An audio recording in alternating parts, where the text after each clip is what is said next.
Maraming vlogger ang nakakalimot dahil sa sugal na kanilang pinopromote. Sa tingin nyo tama ang inyong ginagawa? Ang magtuturo ng gawaing masama.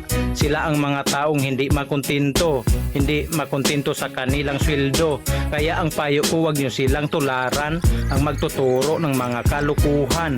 Ang pagsusugal ay maling paraan upang makaahon ka sa kahirapan. Kaya dapat palagi nyo itong tandaan, ang pagsusugal ay ating iiwasan.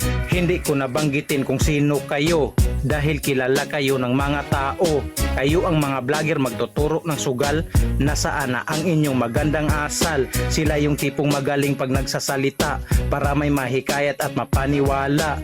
Dahil dito raw sila kumikita, kaya ngayon sila ay tuwang-tuwa. Hindi naman sa ako ay nangialam, nagsabi lang ako ng makatotohanan. Maraming vlogger na kasi sa social media naghihikayat ng sugal kaya ginaya. Ang masabi ko sa mga viewers ngayon, i-mention nyo sila dito sa comment section kung ano ang kanilang reaksyon. Wala akong paki kahit magkonsumisyon. Huwag kang magagalit kung natamaan ka sa aking ginawa ngayon na bagong kanta. Pakinggan nyo si Tans pagkat ito'y seryoso, walang halong biro, lahat ay totoo.